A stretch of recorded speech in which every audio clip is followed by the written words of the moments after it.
A letter written by Bishop David Kagan urging the faithful to vote with a properly formed Catholic conscience was read at all Catholic churches in the state of North Dakota this past weekend. Now Bishop Kagan is reiterating the message of his letter. I encourage every Catholic citizen who's eligible to vote to please do so. But please do so as a Catholic citizen who knows what our church teaches about all of these most important and essential issues which make up the common good of us all. Know our faith and then vote accordingly. That's the message of the letter. Bishop Kagan maintains that his letter simply restates Catholic teaching on political responsibility. I'm not breaching the so-called wall of separation between church and state. I have every right as a Roman Catholic bishop to teach the faith in my diocese and in the Fargo diocese, and that in no way condones or supports any particular political ideology or a political candidate of any kind. I'm not breaking new ground here. This is the well-known and the constant teaching of the Catholic Church regarding conscience formation and how one's properly formed conscience guides us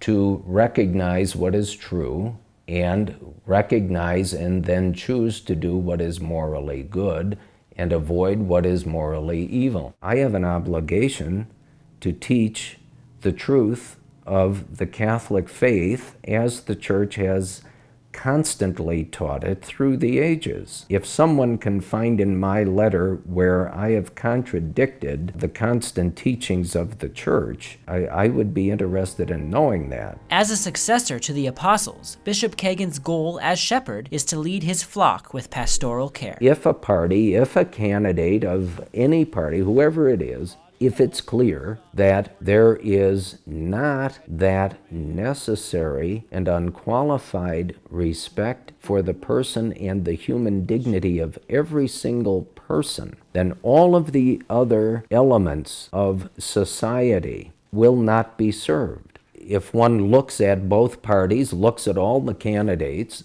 there are things in the party platforms that are good. There are also things in there that are not good. They're most objectionable, or should be, for Catholics. We don't have perfect people running for any office because all of us are scarred by sin and the effects of sin. What we have to do is very seriously and very prayerfully and conscientiously consider all the candidates and then cast our vote by asking ourselves in good faith, is this the candidate who will best promote and defend and support the common good of all of us? I'm not telling, I wouldn't even presume to tell people how to vote or for whom to vote. That is an extremely personal decision that I'm hoping Catholics will make conscientiously, but do so according to how the Church has always authentically and authoritatively taught us to do in forming properly our consciences.